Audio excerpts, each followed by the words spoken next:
barriers to innovation are age, experience, and confidence. And those are some of the key enablers of leadership, senior management, and authority. So the way to offset that is actually extremely simple, which is to create discomfort. And creating discomfort is about doing something which you're not good at, but somebody else is. It's about solving a different class of problem, which you may not be familiar with, but can be approached in different ways. And that discomfort as a starting point, you can package it as such, which is this is going to feel uncomfortable because it's new. The thing about innovation is that it is new, because if it weren't new, it wouldn't be innovation. Hi, everyone. I'm Carla Johnson, and I don't know if there's anything more important to ideas and innovation than discomfort. And that's exactly one of the things that we'll cover on today's episode of Connect the Dots. Connect the Dots is where we dig into how the world's most successful innovators actually connect the dots between what inspires them, the work that they do, and how they put it all into play in companies of all sizes, all types, all industries, and all places around the world. Today, I am delighted to have join me Dhiraj Mukherjee. Dhiraj is one of the co-founders of Shazam, which he helped start in 2000, and in 2018 sold to Apple for a reported $400 million. Now, Shazam aside, Dhiraj has an amazing background and experience in innovation. He worked for Virgin Money. He also worked for the innovation consultancy What If and a lot of other companies along the way. He's also an advisor for Tech for Good. And I am delighted to welcome you to the show today, Dhiraj. Oh, thank you so much, Carla. I really appreciate you inviting me. Now, I gave the introduction that many people know, but what's some of the things about Dhiraj that people don't know that you'd like them to learn about as they learn about you as a prolific innovator? Oh, innovator is such a kind word. I actually have a file of random ideas and scribblings, so actually my thoughts are scattered all over the place. And I guess I'm an optimist at heart, and I'm always thinking about, how can the world be a better place? Wouldn't life be easier if we had, so and so. And I get dragged back into the real world of, looking after the kids and taking the dog for a walk. But I guess for me, innovation is not really a profession. It's sort of a way of life. It's something which I fell into. But I think all of us have that innovative side, or that those ideas which come to us when we're shaving or taking a shower or whatever it is. And I guess it's a privilege for me to have been able to develop that into a sort of a career. Now, you mentioned something that I think is really fascinating, and it's actually part of the reason that you and I met at the Fast Forward Forum conference in Saint-Tropez a couple of years ago. And at that conference, you talked about how we need to start to think like a kid when it comes to ideas and innovation and solving problems. And like a lot of us right now, you spend a lot of time with your kids and your family. How do you see that playing into the world of innovation? Yeah, I mean, one of the things which is awkward is when I get asked, what do I do? Because I don't have a well-defined job. So I do some professional speaking and talking about innovation, entrepreneurship, and digital business, and so forth. And part of what I do is investing. So I like to invest in companies which are having a positive impact. But the reality is that I'm a full-time dad. So I've got three kids, and that's my primary responsibility, is to try to be a good parent along with my wife. So I guess that I take the perspective of how do I use my time and energy to inform what I do from a professional standpoint, and that's where that talk really came from, which is understanding my kids, trying to work out what does the future have in store for them, how are things likely to change, what can I do about it, and that thought process which takes place, taking the tube to work, or being on a flight, or having a conversation with someone else and just exchanging ideas. And I suppose it's a it's a needs must kind of situation, but we all have those passions, that energy, those things which are interesting to us, which we can take with us into different fields, into our jobs, or into what we're trying to do on a project, I guess. Now, there's some interesting research that you pointed out that I read from the it's North Dakota State University, Yes. where the researchers conducted an experiment, and I found this really fascinating. Hmm. So they gave it was with two groups of students, and with one group of students, they asked the question simply, "What would you do if you had a day off from school?" And then with the other control group, they said, "What would you do if you had a day off of school, but pretend you were 7 years old?" And the answers were dramatically different. The first group that was just simply, "What would you do with the day off of school?" were things like, "Oh, I'd catch up on some homework, I'd go to the gym, I, do things like that." But the group that had the extra prompt about, think about what you do if you were 7 years old, it was fascinating answers. It was like, "I'd go to the park, I'd go eat as much ice cream as I can, I'd hang out with my grandma." Why do Yeah. you think there's such a difference between, how you think like a kid and how we end up thinking as we turn into adults? I really think that it's a combination of, as our brains develop and as we get more experience, then we're less open to those new ideas and opportunities. We become creatures of habit. We rely on familiar patterns, and that's something which is, to a certain extent, inescapable. I think the other aspect is that we tend to shut down our imaginations, over time. And this is why, going back to the earlier theme, so my kids think my life is amazingly boring.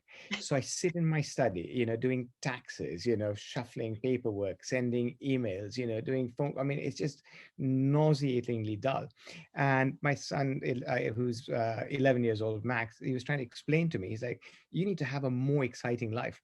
So I'm trying to learn how to skateboard with him. I had a nasty fall a few days ago. As being a beginner going down a ramp, I really shouldn't have been, but Well, that's I don't see any like medical equipment or head bandages. So it looks like it turned out all right. yeah. So I, picked myself up and dusted myself off. But normally, I'm 51 years old. I should not be taking up skateboarding without the right protective gear. Now, that's a limiting factor. And why not? Why not throw myself into a new adventure? Why not, experiment? And so I think that it's partly because our circumstances limit us, and partly because our own imaginations limit us, as the brain becomes more and more hardwired. As a sort of an aside, I'm an investor in a company called Heights, which is a brain care company. And their premise is, we spend all this money on looking after our hair, but almost nothing looking after our brains. That doesn't make any sense. And so I'm trying to learn more about how the brain works. And the brain, over time, actively sort of cuts back on neural connections, which it doesn't find valuable. And the one way to continue to be creative and open-minded is to build those neural connections early on and then maintain them. So I guess I'm saying it's not my fault. My brain has made me boring, but that's not a good enough excuse. You've just been trained to be that way. But there's research from a gentleman named George Land and his partner from the 1960s. And George was a systems engineer. And he started a company to study creativity because he could see that starting to wane in corporate environments. Yeah. And one of the directors from NASA came to him and said, "Can you help us find some of the most creative thinking, innovative thinking engineers? Because we know we have them. We just aren't sure which ones they are. And we want to tap into them because we have these really big, complex problems that we need to solve." So he was able to come up with criteria to identify them. And then he thought, what happens? Just like you said with your kids, we're born that way and it's innate, it seems like. But what happens between the age of 5 and 55 that strips it from us? So we Hmm. followed these 1,600 kids from the age 5 to 15, and he said at age 5 they registered at the genius level of creativity, which I think you look at a lot of 5-year-olds, that's really believable. But by Hmm. age 10 it had already dropped to 30%. In age 15, 12, and then I think the average over all the adults he surveyed, it was only 2%. So Hmm. it makes some logical sense how we lose this over time. I think Hmm. especially around adolescence, we're told, grow up, you need to, put those childish things away. But how do you think you balance that that need and oftentimes desire to keep thinking like a child with the responsibilities of taxes and strategies and things like that of an adult. Yes, I think that the reality is that our creative side might get expressed in different ways. So it could be in one's hobbies. I met my best friend from when I was growing up. I was 12 or 13 years old. We hadn't been in touch for 25 or 30 years. He's now singing, performing, and I was like, I can't remember you being a singer. He said, no, I took it up when I was in my 20s and 30s. And so I think what we end up doing is sort of compartmentalizing what we do at work and what does success look like and how do I get a promotion with our creative instincts. And one way to undo that is to say, I'm allowed to be professional. I'm allowed to be creative. I'm allowed to be, heads down. I'm allowed to be, productive in different ways. And that's partly an environmental factor as well. If that's encouraged, and if it's stamped out, then it's difficult to bring that into the workplace. But I'm encouraged by some of the things which I'm seeing recently. So, for instance, because of people working from home, connecting virtually, seeing the kind of lives which people have. The dog might wander in at any time, and you get a sense for people's real lives. That's a smaller step to bring that into work than to shed your personality, your hobbies, your creativity, your experiences, and then park those when you come in, and to a certain extent try to toe the line. I think towing the line doesn't get as far as it should. And you've worked with some incredible companies. I mean, it's one thing to start and lead an incredible company like Shazam, but you've worked with Virgin Money, your innovation consultancy work with What If. You've seen the inner workings of some companies that have this prolifically long, almost relentless dedication to innovation. What Yeah. is it that you see as kind of common denominators with them all, for success to keep that culture alive? Yes, I think it's just an appreciation of imagination.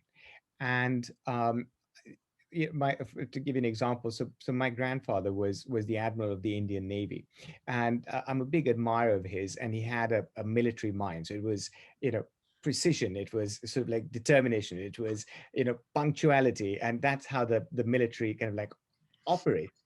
And there's a lot of lessons which I learned from him, which I used in my career, all the time in the past and in the future as well. However, it doesn't mean there isn't a place for imagination. So the analogy is, let's say if you're part of the Marines and you're dropped behind the lines in enemy territory, you've got a framework in which to operate. But as an individual, you have to take the initiative. You don't just sit there and wait for orders. And I think that combination of structure and imagination is what I've seen in companies who can incorporate both of those things. So if it's all imagination and no structure, then those are not businesses that we've heard much about. I worked in the innovation program at Reuters, which was my first role when I was, a few years after Shazam.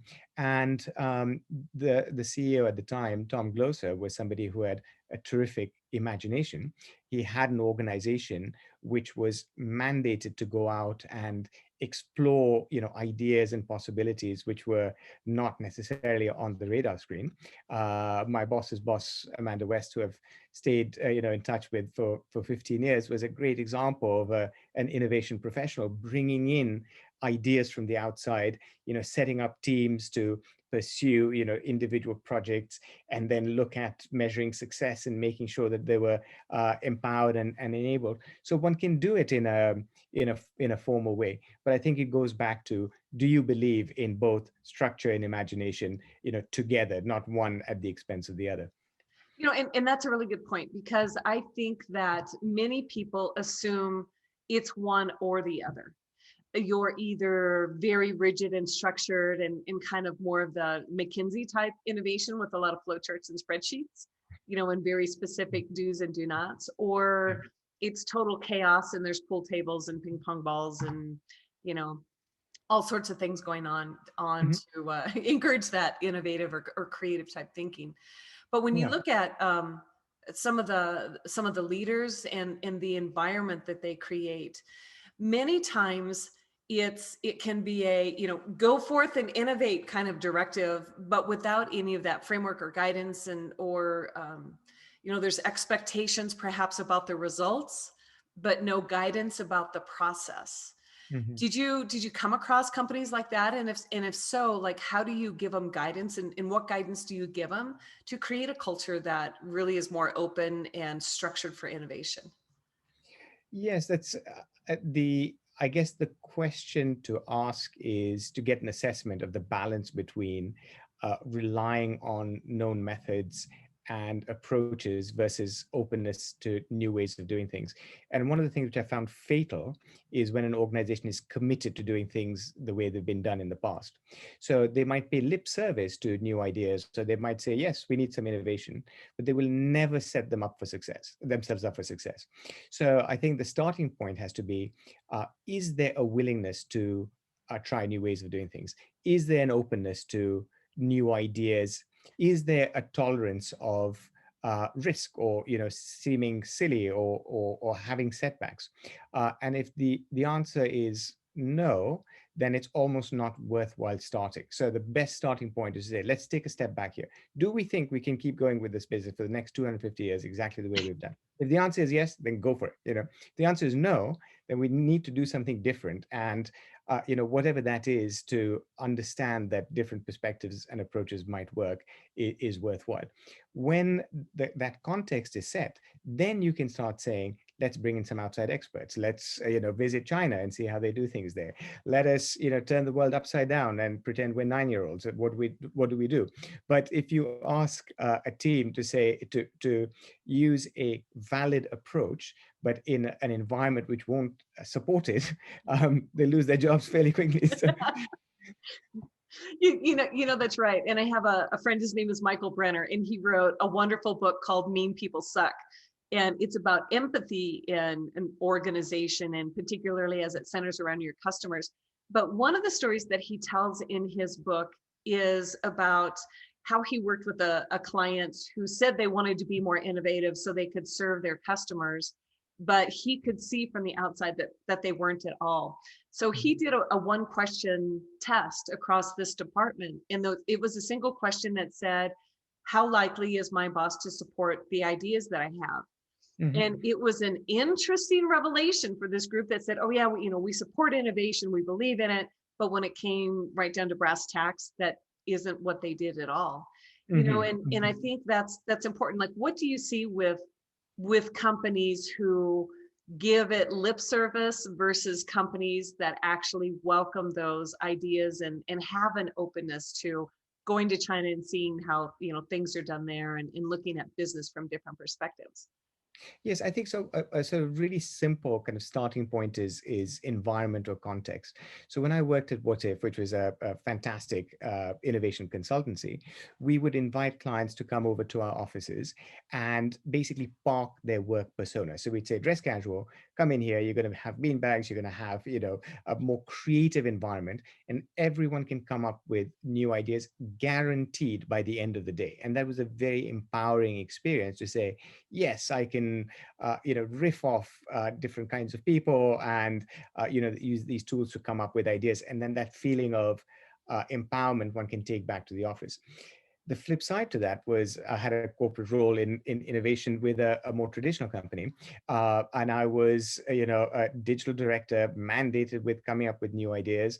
And at one point, I was, reporting directly to our CEO, and I'd sit in his office, and he was in his suit and tie, and he'd look at me, and he was trying so hard to give me a chance, but his face, he just couldn't keep. He was like, I don't know what he's talking about. You can see the pain of the thinking, right? Exactly. I can't do this. This is nothing like what I know. This is not the way this business works. Like, yeah, I know, because it's different. It's like, but if he wasn't saying that, but his face is like, and so you say, look, it's not going to work. It's It's not the going idea of, I want it to be different, but still the same, right?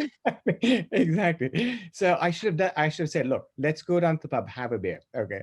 I couldn't do that because he was my boss's boss. I couldn't change the environment. I couldn't change the context. And that's why I'm much fear being an outsider, whether it's a board director, whether it's a consultant, whether it's just a friendly conversation. It says, if you take the state of play, where you are, where you're trying to go, the environment, and say, let's innovate, you will definitely fail. Something has got to change at the starting point, and then you can get going. And that's a great point. And I think a lot of times that's the value that somebody from the outside brings in, is that they can say things that nobody else would ever dare say, or, bring out the stinky fish, which, it's an innovation tool where we look at what's the thing that needs to be said, but everybody knows not to say it because they want to keep their job. Yes. What kind of tools like that do you use that help organizations bring out some of those things to discuss that are, the demons and the secrets in the closet, or things like that everybody who wants to keep their job knows better than to mention, but need to be brought forth so that progress can be made? Yes, and the problem is that these are so easy. So most businesses just want to do more business. So they'll say, I want to sell more insurance. Like, okay, I understand that. You're an insurance company, you want to sell more insurance. What do your customers want? They'd say more insurance. Like, no, I don't think that's what they actually want. Okay, so let's look at it from their perspective. What is the pain that a customer is experiencing? And the reality is, and I'm using this particular example as a loose example of a conversation which I had. Executives are not going out and feeling the pain of a customer. Why not? Because if they work in insurance, they're probably well insured. If something goes badly wrong, they can call someone. Now, when you actually go through the pain and frustration of an insurance claim, or what happens when something goes wrong with a cruise which you've booked, or you can't actually work out whether you've taken that medication or not. Why don't you just make it a little bit simpler? And as it is, you're suffering from a condition which is throwing you off. Then you start to appreciate the problem that the customer is trying to solve. So that's a really good starting point, developing that empathy and that deeper understanding. So to give you an example, when we came up with the idea for Shazam, which is using a mobile phone to identify music, we did that because we had no idea what music was playing. We desperately needed a solution. Now, that's worked out well for us, so that's great. But we still didn't know anything about music. So I spent an entire summer going to music festivals, trying to understand the mind of the music customer and user. So I ended up with a bad, dance music habit. But the reality is that you get an appreciation for real fans or real users, or the pain that a customer is feeling, and that is something which in sort of like jargon it's called ethnographic research. Yeah. But that's a really good starting point. And then you can start empathizing and relating and seeing the world not from the eyes of the business, but from the eyes of users and customers. And then, future customers, and this comes back to thinking like a kid, which is, if you ask your kids, hey, what kind of problems do you have and how can I solve them? You won't get the answer. It's seeing the world through their eyes and anticipating the problems which they can't even necessarily express. So being able to see the world through your customer's eyes and articulate problems which they can't even express, that's the art of being able, that's the first step in the art of being able to innovate. I have to say, you may have just described the most ideal customer research assignment ever. Oh, I'm sorry. I have to go to another concert. I have to go to another music festival. It's for work. How many people can say that? But I think that ability to have the experience and to have that empathy and to really understand your customer is really critical. And I see a lot of the people who are these prolific innovators that are able to consistently come up with these ideas that lead to these extraordinary kind of outcomes. One of the things that they have in common is that they're able to be very observant of the world around them and take that inspiration into the work that they do. And I found it really funny. You've talked a lot about you and Chris going to bars in San Francisco and having some drinks and trying to come up with a great idea for something, which actually is a method that's been shown to allow people to come up with great ideas because their barriers come down. But and I only heard you talk about this once, kind of in passing in an interview. It Mhm. was three of you were with your MBAs and off working on the business plan and the strategy and all the businessy part of the business. And then Yeah. over here you have Dr. Avery Wang, who's the technical guy, like the guy Yeah. who knows the nuts and bolts. And Brilliant. it was at a point in your early days when he was, you know, really kind of bumming out because he was going to have to tell you this just isn't going to work, guys. And he's sitting in a coffee shop or some kind of environment like that. And he Yeah. happened to overhear this conversation behind him Mhm. about phone books, in the olden days when we had phone books. And that was that like spark of inspiration that made those connections that helped him understand how to approach the technology. Can you Yeah. talk a little bit about, how sparks of inspiration or, experiences, exposure to different experiences really help with that idea generation process? Yeah, absolutely. I mean, it turns out, unfortunately, that story I told is fake news. So, Oh, uh, well, then I'll not tell it again after this. no, it's okay. It's just one of these things where, you have myths and legends and then you have reality. It was an analogy. So the analogy was just like you've got a phone book and you can find a name really quickly because it's in alphabetical order, so you can converge really quickly to the right answer. And that somehow morphed into the story about that being the inspiration. I actually sat down and had a coffee with my business partner, Avery, in the very cafe where he solved the problem for inventing the technology behind Shazam. And this is what he said. He said he knew that he had all this data and he had to try to find that song with a tiny bit of information. How do you do that? And there was a technology, and I have to be really careful because not being technical, I can mangle this really badly You again. and I both. Okay, fair enough. But it's about hash functions. And what a hash function would do is to separate data out really far and wide so that if there was one suspect, then that would be, sort of isolated from all the other kind of false, suspects. And so by using that in that cafe, he's like, aha, I think I've worked out, or he had the breakthrough into how to scatter all this data to be able to converge really quickly to the right answer. And I think that's a perfectly valid approach, which is to say, I don't have an idea, or I'm not sure what the answer is, but here's a tool which I can use, or here's an approach which I can use to, create that spark.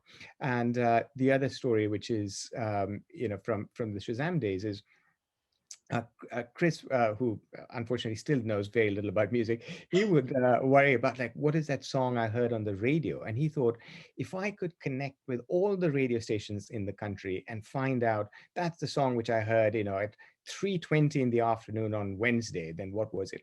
And that was his original idea. And he was taking a class at Berkeley Business School where his professor had said, think about what would put your idea out of business. And he thought if you could use your mobile phone to identify any song, then that would put that radio identification out of business. So he used a tool to come up with a much better idea. And I think those kinds of tools or techniques to spark one's creativity are perfectly valid and can lead to surprisingly good results. And you look at the history of Shazam and the things you've been through. I mean, starting a company kind of on the cusp of the dot-com bomb and the financial crisis, and you took a technology I mean, by today's standards, we'd say is kind of rudimentary, a handheld mobile, which was not a smartphone.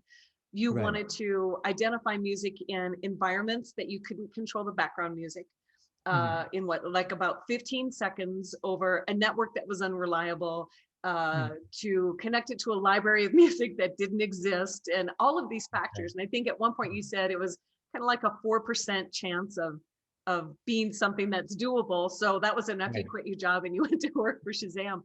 What Yeah. what do you see, like when you think about that and this passion for an idea that really had no business succeeding? What do you see in people that make ideas that seem so far-fetched turn Mhm. into successful executions or successful, programs or products or whatever it might be? Yeah, now that's a really interesting one because Shazam was really hard work, and we were on the verge of bankruptcy so many times. It's actually miraculous that we made it through, because we took on so many challenges and we had no idea. But at the core, it was a very simple, very clear idea, which is I want to be able to identify that song. And I think that those two things, that's almost a paradox, which is, if you have an idea which is simple and clear and easy to communicate and has immediate value, then it can take a heck of a lot of hard work to actually make it happen. And you need sort of like both those things. And in our case, the idea didn't change that much over time. We added to it, and you could discover more about the artist and so on and so forth. But the core was music identification. I remember early on people would say, but is that a one-trick pony? We're like, yeah, maybe it's a one-trick pony, but it's a good pony. Let's give it a chance. But I think the flip side is not to confuse something being easy or something which is obvious with necessarily being a good idea. So it's okay to iterate over time. So one can start off in a direction and say, I've got a bit more insight, and then change direction. You might have uh, an event which happens. So in 2020, the pandemic has just changed things up, quite dramatically. So something which may not have been a good idea in 2019 might suddenly be brilliant in 2021, and to be able to go with the flow. So I think what I'm trying to say is that you need both. And if you say, well, I don't have any good ideas, I better not get started, that's wrong. You can get to a good idea by getting started. If you say, I've got a brilliant idea, success is never going to get there either.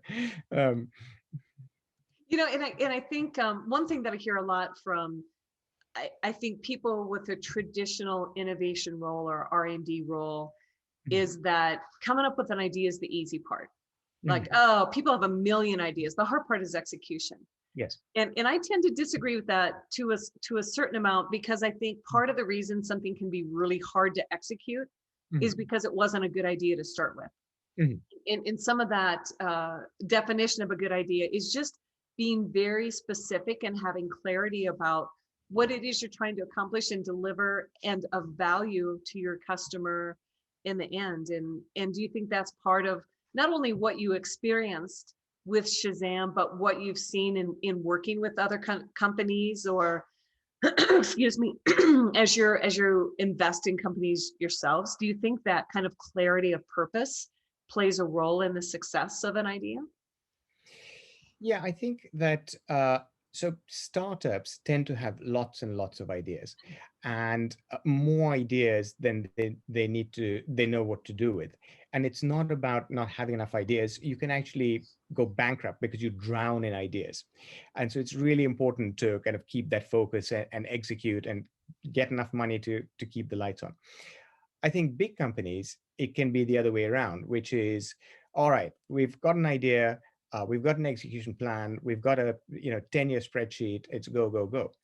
And you say, tell me a little bit more about the idea. And they say, it's a great idea. The CEO came up with it, and you go, whoa. I can guarantee you it's not that kind of an idea.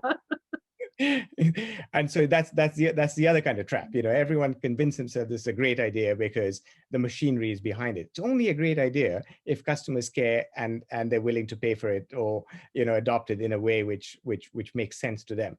They don't care of who came up with it and how many tens or hundreds of millions of dollars have been invested behind it, right? So I think it goes back to that question, which is, the idea is only as good as your customer's reaction, and do their eyes light up when you tell them about it? Do they say, this is so painful, if I could just make this go away, then I'd do anything. I'll give you an example. When I was really early on in my career, I was working for medical as a management consultant, working for a medical device manufacturer who had a heart assistance machine.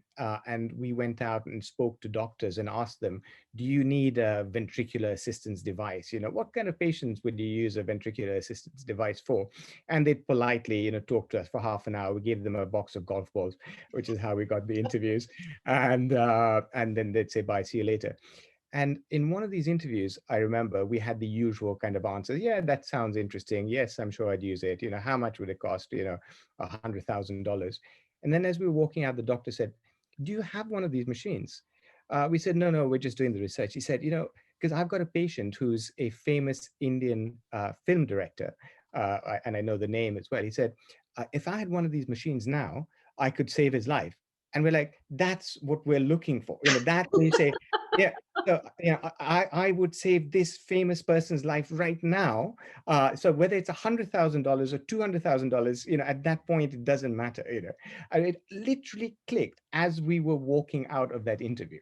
That's when you go, okay, now we've got a good idea. So that customer need, and I think oftentimes even if we go to seek out what it is that customers want, need, in their life, I think a lot of people go with the lens of, here's my product, how can I overlay it into their world, instead of keeping the brand at the door and the company and everything that you sell and trying to inject it into the conversation and really hearing that customer like you did. That's exactly right. So it's incredibly simple. There's a book called The Mom Test, which I always recommend for people looking to understand the need. So it's about understanding the pain. And the flaw with most research is, how can I sell you my product? So I'm going to talk you into liking the thing which I've come up with, which is where people say, yes, that's a very good idea. Yes, I'd buy 3 of That those. sounds nice. That would be fun. That's that's not true. That's bad research. That's bad data. Like you say to your mother. Yes, exactly. Your mother will never say, that's a terrible idea. Go away. Don't waste my time. She'll make all the right noises. Yeah. But that's not what customers are, not your mother. They're not going to say the nice things just to make you happy. So, and unfortunately, this is what I see in corporate environments quite frequently. Like, people talk themselves into, yes, we're onto a good thing, without the evidence which supports that. Now, I'm going to switch topics just in a little bit, but I think it's a big part of how innovation succeeds within environments, because in order to have an innovative organization at the top, we have to reverse engineer it down to the individual level and then rebuild it up through teams, which ultimately create that culture and that organization overall.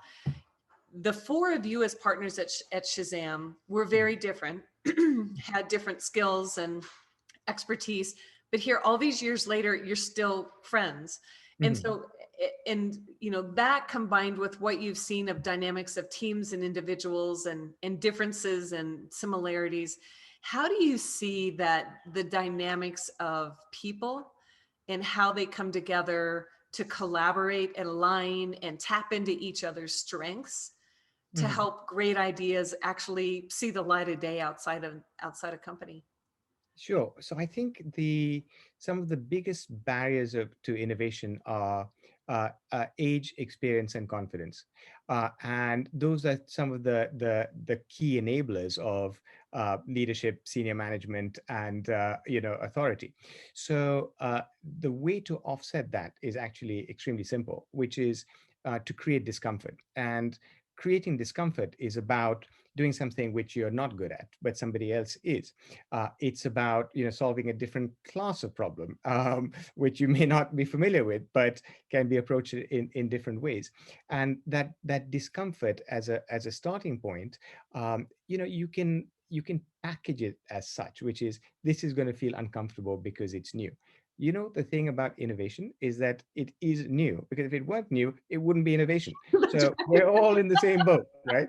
So now that we've level set that, now let's find some people who are not old, experienced, and confident. That's young people in the organization. That could be somebody who's completely in the wrong department. You grab the person from finance and stick them into this brainstorming, and the only thing they can fall back onto is the chess club that they started, and how did they go about organizing that. And then what you can do from there is to say, all right, now let's break down the rules, the things which we take for granted, the mental barriers that we've already kind of established, and start looking at other input, other stimulus, other possibilities. um, and the reason I say this is really really simple is because every organization has those people, has access to this kind of external thought. It's just that they tend not to be very good at bringing it into the room together. Now, if you ask innovation people to do that, they'll do that. They'll say, fantastic, we've got a process, we know exactly what we're doing, and we'll come up with the answer. And people look at the answer and go, I don't get it. And that, Or it's common sense that that's not the answer. that's right. So that's guaranteed to fail. Okay. So you've got it. So for me, it's if you're in a world of pain avoidance, you're not going to be able to innovate. Take the pain really early upfront. Use the easy resources, hanging around, and fold them in, and then one can start kind of the unexpected becomes more familiar. The counterintuitive is easier to take on board because the comfortable scaffolding, the established norms have been chipped away at. Doesn't mean that the business has to stop what it's doing and pivot in its entirety. That's for startups to do. Startups can turn on a dime. Large companies usually can't and shouldn't. But to be able to merge those two different ways of doing business together. Now, I have one last question because I think that that idea of how you introduce discomfort is really important. And tell me from your perspective, what are you doing right now to introduce discomfort, maybe besides some skateboarding, Yeah. or what are you starting to rethink, or what are you most curious about right now? Yeah, that's a great question. So I was taking drumming lessons, and because my son Max was. Now drumming seems really simple, right? You go just bang bang, the heart rate is. Left, right, left, right, left, right. It turns out it's much harder than that. The problem is that you've got to get your left arm working independent from your right arm, which goes differently from your right foot, and so the brain it tends to wire those things together, because and then you need to sort of like unwire them to be able to operate independently. Now, unfortunately, I have not been able to keep this up, but I could literally. My drumming instructor said to me, he said, "I'm only opening doors for you to walk through. I can't teach you to be a drummer. I can't rewire your brain." But that's a good example of, it's a fun thing to do. You can really turn it up and annoy the neighbors, and it does actually rewire the brain. So falling off your skateboard as well. Like when I look at the skate park through the eyes of a skateboarder, I see things completely differently than when I'm standing on the sideline trying to make sure the kid doesn't, crack his skull open. And then you start appreciating, the I think it's called lines, the different kind of like Yeah. approaches, and then people come up to you and they say, hey, when you're going down that ramp, make sure you lean forward. Now, I'm not asking 14-year-olds for skateboarding tips. They're coming up to me and giving me these tips. So I think it's partly about putting yourself in these situations and these environments where you kind of like discover things. And I'm not doing this because I'm super creative and my aspiration is to be the next innovative dude. It's just because I've got 3 kids to look after. So you can fit it into your daily life. um, and I think that what I'm particularly intrigued with at the moment is about how does one make an impact, a broader impact on things like climate change. So I've started eating veggie burgers, and a shout out to Heather Mills, who told us about the vegan diet. Now, this was a big step for me. I like burgers, but this is not going to actually solve the climate crisis. But I think much more powerful is using sort of investments in renewable energy, for instance, there's a whole like geothermal, which can actually have a broad impact at scale. And that's a big learning curve for me. I'm hugely privileged that I come in contact with some amazing thought leaders, some real experts in the field. And my goal is to try to, learn more, contribute where I can, and then hopefully pass on the word, because I know there's millions and millions of people who are interested in doing the same thing in their small way. So that's what's on my mind at the moment, which is sort of impact investing and looking at the climate crisis specifically. And I like your example of eating vegan, and I come from the Midwest Mhm. and cattle country and Uh, steaks and burgers and things like that. And yeah, I tried Heather's V-Bites burgers, and they are amazing. And I yeah, don't think if you didn't know they were vegan, that you would know it was vegan. It's that amazing. And I yeah. think it is curiosity about, excuse me, things like that we can make a difference in, and starting to take some of those baby steps. If you want to do better for the world, trying to figure out how to tackle climate change isn't something that's going to prompt you to take action, but maybe trying, something vegan from the supermarket, that's a lot easier step. Well, Yeah. Dhiraj, thank you so much for being here with me today. It's been absolutely delightful. I invite you to hit the subscribe button below and also the little bell so that you are notified every time we publish a new episode. If there's something in particular that Dhiraj talked about today that resonated with you, or you had a similar experience, or just want to, bring to people's attention, I would love it if you left a comment below. I'm Carla Johnson, and I'll see you on the next episode of Connect the Dots.